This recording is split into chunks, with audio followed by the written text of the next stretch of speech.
Welcome to this session.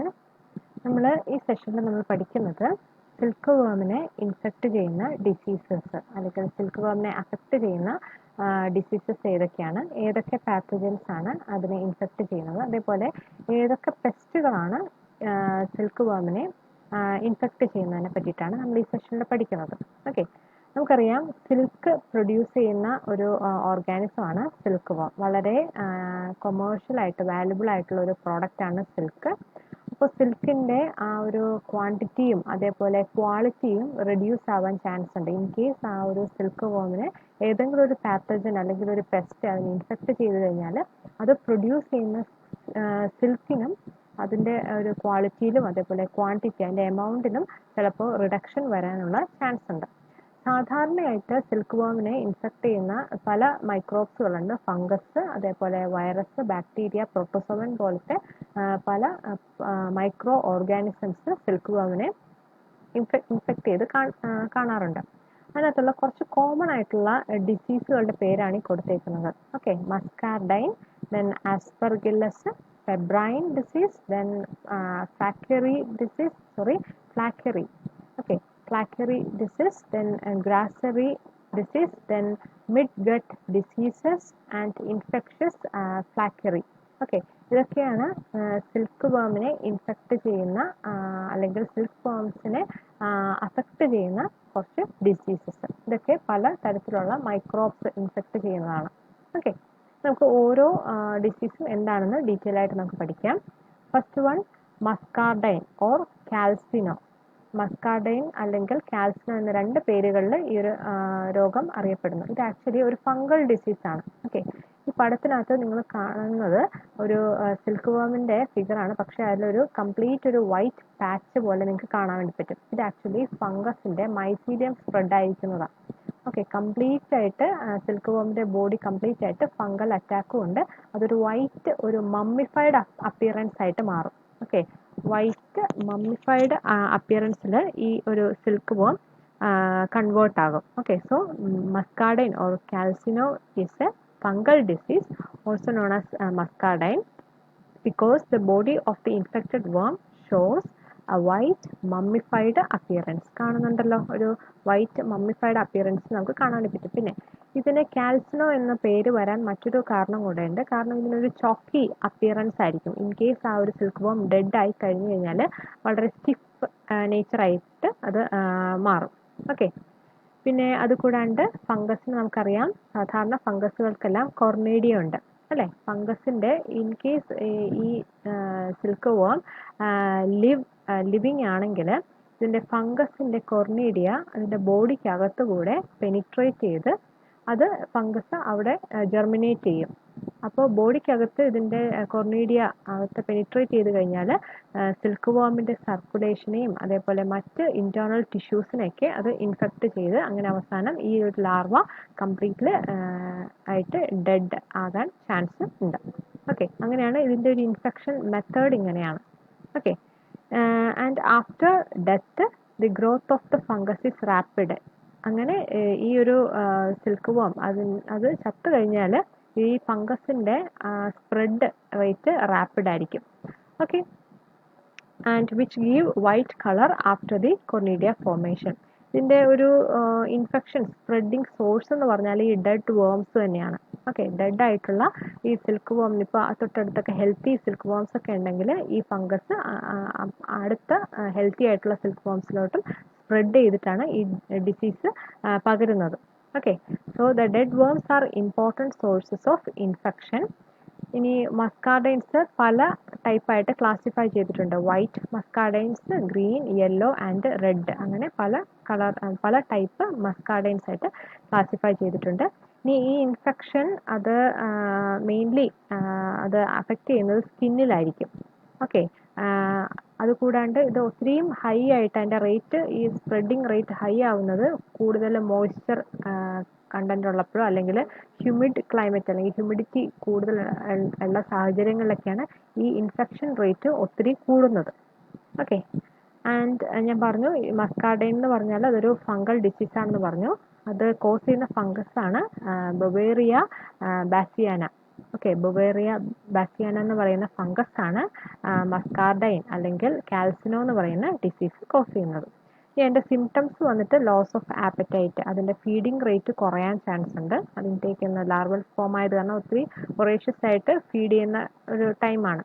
അപ്പോൾ അതിൻ്റെ feeding rate കുറയാൻ ചാൻസ് ഉണ്ട്. ദെൻ അത് ഒരു ഇനാക്റ്റീവ് സ്റ്റേജിലായിട്ട് പോകാൻ, അതേപോലെ ഡയേറിയ, വോമിറ്റിംഗ് പോലത്തെ സിംറ്റംസ് ഒക്കെ ഇതിൻ്റെ ലാർവൽ സിൽക്ക് വോം അല്ലെങ്കിൽ അതിൻ്റെ ലാർവൽ സ്റ്റേജ് കാണിക്കാം. And the larva dies within 3 or 5 days and become stiff. In case ആ ഒരു ഇൻഫെക്ഷൻ അഫക്റ്റ് ചെയ്ത് കഴിഞ്ഞാൽ 3 മുതൽ 5 ദിവസം വരെ അത് ഇൻഫെക്ഷൻ കോസ് ചെയ്യും. അതിനുശേഷം ആ ഒരു ഓർഗാനിസം ചത്തുപോകും. ചത്ത് പോയി കഴിഞ്ഞാൽ അത് വളരെ സ്റ്റിഫായി പോകും. അതുകൊണ്ടാണ് ഇതിന് ചോക്കി അപ്പിയറൻസ് എന്ന് പറയുന്നത്. ഓക്കെ, സ്റ്റിഫായി കഴിയും. അതുകൊണ്ടാണ് ഇതിന് കാൽസിനോ എന്നുള്ള പേര് കിട്ടാൻ കാരണം, due to the chalky appearance of the dead silk worm. Okay, so ഇതിൻ്റെ കൺട്രോൾ എങ്ങനെ നമുക്ക് ഈ ഒരു ഇൻഫെക്ഷൻ നമുക്ക് കൺട്രോൾ ചെയ്യാമെന്ന് നമുക്ക് നോക്കാം. That is to provide good ventilation. Okay, ആവശ്യത്തിന് വെന്റിലേഷൻസ് കൊടുക്കുക. അതേപോലെ മോയ്സ്ചർ കണ്ടന്റ് അല്ലെങ്കിൽ ഹ്യൂമിഡിറ്റി മാക്സിമം ലോ ആക്കുക. Okay, keep moisture content as low as possible in rearing room. അതുകൂടാണ്ട് ഡിസിൻഫെക്റ്റൻസ് അപ്ലൈ ചെയ്യുക. RKO എന്ന് പറയുന്ന ഒരു ഡിസ്ഇൻഫെക്റ്റൻ്റ് ആണ്. അതേപോലെ വിജിത, അത് RKOയുടെ ഒരു ഇംപ്രൂവ്ഡ് ഫോമാണ് വിജിത. ഇത് രണ്ടും ഡിസിൻഫെക്റ്റൻസ് തന്നെയാണ്. പക്ഷേ ഡിസിൻഫെക്റ്റൻസ് കുറച്ച് പവർഫുൾ ആണ്. അത് കാരണം ലാർവേനെ ആദ്യം ഫീഡ് ചെയ്തതിന് ശേഷം മാത്രമേ ഈ ഡിസിൻഫെക്റ്റൻറ്റ് നമ്മളത് പ്രൊവൈഡ് ചെയ്യാൻ പാടുള്ളൂ.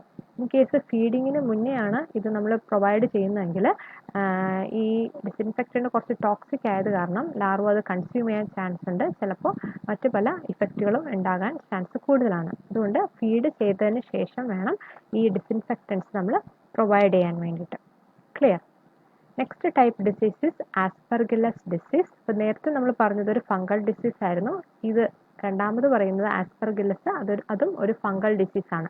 ആസ്പെർഗില്ലസ് എന്ന് പറയുന്ന ജനേറയിൽ വരുന്ന ഫംഗസുകളാണ് ഇത് കോസ് ചെയ്യുന്നത്. So fungal disease is this fungal disease is caused by different species of the fungal genera Aspergillus. ഇനി ഇത് അഫക്റ്റ് ചെയ്യുന്നത്, ഈ ഒരു പെർട്ടിക്കുലർ ആസ്പെർഗില്ലസ് ഫംഗൈ അത് അഫക്റ്റ് ചെയ്യുന്നത് യങ് സിൽക്ക് വോംസിനെ ആയിരിക്കും. അഡൾട്ട് അല്ലെങ്കിൽ ഒരു മെച്യൂർ വോംസിനെയൊക്കെ ഇത് അഫക്റ്റ് അല്ലെങ്കിൽ ഇൻഫെക്റ്റ് ചെയ്യത്തില്ല. ഓക്കെ, അതാണ് ഈ ഒരു അസുഖത്തിൻ്റെ ഒരു പ്രത്യേകത. ഇൻഫെക്ഷൻ വന്നു കഴിഞ്ഞാൽ അത് ഒത്തിരി നാളൊന്നും ജീവിക്കത്തില്ല, വേഗം തന്നെ അത് മരിച്ചു പോകാൻ ചാൻസ് ഉണ്ട്.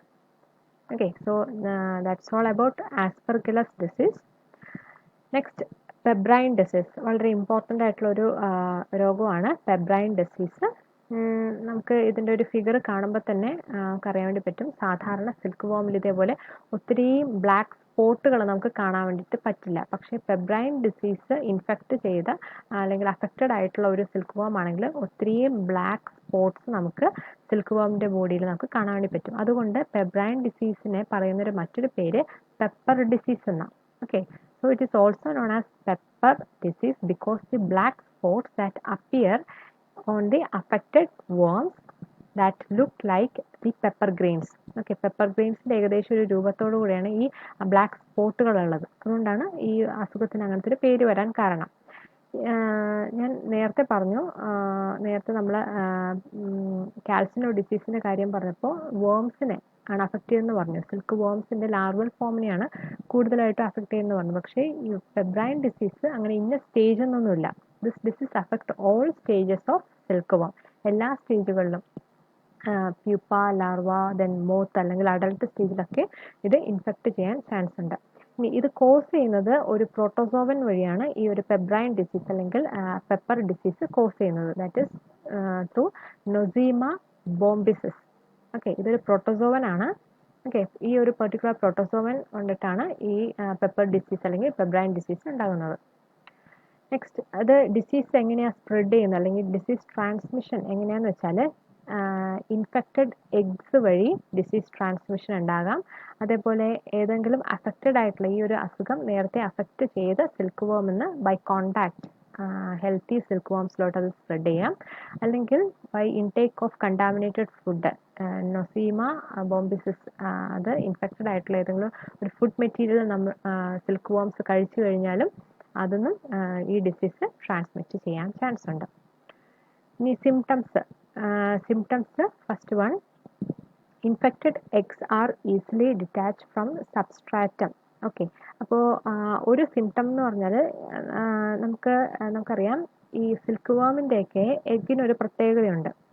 ഓക്കെ, അതായത് ഈ എഗ്സ് തമ്മിൽ സബ്സ്ട്രേറ്റത്തിനകത്ത് എപ്പോഴും ഒട്ടിയിരിക്കുന്നതാണ്. ഓക്കെ, ഇപ്പോൾ ഏതെങ്കിലും ഒരു സബ്സ്ട്രേറ്റത്തിൽ അത് എഗ്ഗ് ലേ ചെയ്ത് കഴിഞ്ഞാൽ അതിനൊരു ഗമ്മി ടെക്സ്ചറുണ്ട് ആ എഗ്ഗിന്, അല്ലെങ്കിൽ ഒരു അധറൻസ് ഗമ്മ് ഇതിൻ്റെ പുറത്ത്, ഈ എഗ്ഗിൻ്റെ പുറത്ത് നമുക്ക് കാണാൻ വേണ്ടി പറ്റും. അപ്പോൾ ഈ ഇൻഫെക്ഷൻ, പെബ്രൈൻ ഇൻഫെക്ഷൻ കോസ് ചെയ്ത സിൽക്ക് വോമിൻ്റെ എഗ്ഗുകളെ നമുക്ക് വേഗം ഐഡൻറ്റിഫൈ ചെയ്യാൻ വേണ്ടി പറ്റും. അതായത് അത് ഈ എഗ്സിന് ഈ അധറൻസ് ഗം ആബ്സെൻ്റ് ആയിരിക്കും, or they lack the adherence gum. അതായത് ആ സബ്സ്ട്രേറ്റത്തിലോട്ട് അറ്റാച്ച് ചെയ്തിരിക്കത്തില്ല. ഓക്കെ, അങ്ങനെ നമുക്ക് ആ ഒരു പെർട്ടിക്കുലർ എഗ്ഗ് ഇൻഫെക്റ്റഡ് ആണോ അല്ലയോ നമുക്ക് വേഗം ഐഡൻറ്റിഫൈ ചെയ്യാൻ പറ്റും. ഓക്കെ, ഇനി അത് മാത്രമല്ല, ഇൻ കേസ് ആ എഗ്ഗിലാണ് ആ ഒരു ഇൻഫെക്ഷൻ വന്നതെങ്കിൽ അതിന്ന് ഹാച്ച് ചെയ്യുന്ന ലാർവ അത് പ്യൂപ്പേഷൻ സ്റ്റേജ് വരെ എത്തത്തില്ല. ഓക്കെ, നമുക്കറിയാം സിൽക്ക് വാമിൻ്റെ ലൈഫ് സൈക്കിളിൽ first egg, then egg, then larva, then pupa and then adult stage, അങ്ങനെയാണ് സിൽക്ക് വാമിൻ്റെ ലൈഫ് സൈക്കിള്. പക്ഷേ ഒരു പ്രത്യേകത എന്ന് വെച്ചാൽ ഈ എഗ്ഗിൽ ഈ പ്യൂബ്രൈൻ ഡിസീസ് കോസ് ചെയ്ത് കഴിഞ്ഞാൽ അതിന്ന് ലാർവ ഉണ്ടാകാം, പക്ഷെ അതൊരിക്കലും പ്യൂപ്പൽ സ്റ്റേജിലോട്ട് എത്തത്തില്ല. അതിനു മുന്നേ അത് ഡൈ ആയിപ്പോകും, അല്ലെങ്കിൽ അത് വേഗം തന്നെ നശിച്ചു പോകും.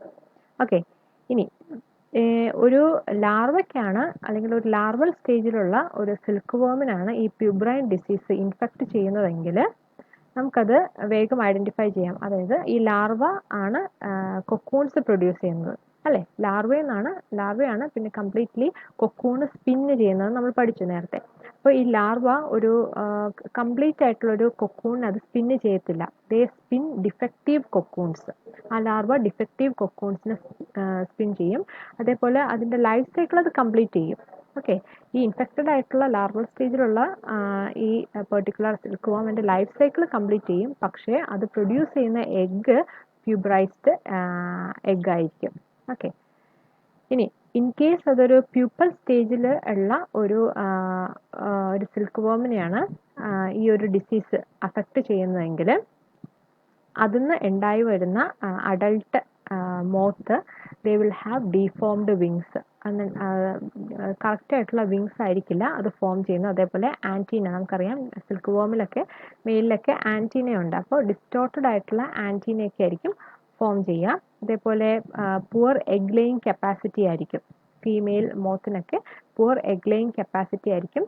ആൻഡ് അത് എഗ് ലേ ചെയ്ത എഗ്ഗിനും ഈ അധറൻസ് ഗമ്മ് ലാക്കിംഗ് ആയിരിക്കും, അല്ലെങ്കിൽ ഉണ്ടാവില്ല.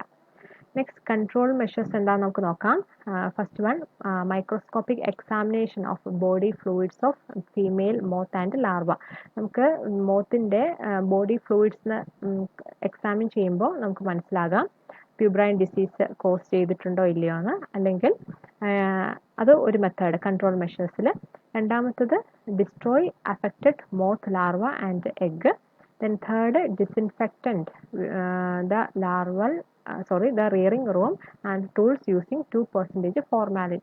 ഫോർമാലിൻ ഒരു ഡിസിൻഫെക്റ്റൻ്റ് ആയിട്ട് നമുക്ക് യൂസ് ചെയ്യാം. അതേപോലെ ആർക്കെയോ അല്ലെങ്കിൽ വിജിത നമ്മൾ നേരത്തെ പറഞ്ഞു, അതേപോലത്തെ ഡിസിൻഫെക്റ്റൻസ് യൂസ് ചെയ്തിട്ട് നമുക്ക് ഇതിനെ കൺട്രോൾ ചെയ്യാം. ഈ ഒരു ഡിസീസ് സ്പ്രെഡിങ് റേറ്റ് നമുക്ക് കൺട്രോൾ ചെയ്യാം. And last one, maintain strict hygienic condition. അതിനെ നമ്മൾ ഗ്രോ ചെയ്യുന്ന, അല്ലെങ്കിൽ അതിനെ സിൽക്ക് വാമിനെ മെയിൻറ്റെയിൻ ചെയ്യുന്ന ആ ഒരു ഗ്രെയിനറി അല്ലെങ്കിൽ ആ ഒരു റീജിയനെ കംപ്ലീറ്റ്ലി നമ്മൾ ഹൈജീനിക് കണ്ടീഷനിൽ നമ്മൾ മെയിൻറ്റെയിൻ ചെയ്യാം. ഈ മെഷേഴ്സ് വഴി നമുക്ക് ഈ ഒരു ഡിസീസിൻ്റെ ആ ഒരു സ്പ്രെഡിങ് റേറ്റ് മാക്സിമം കുറയ്ക്കാൻ സാധിക്കും. Okay, thank you.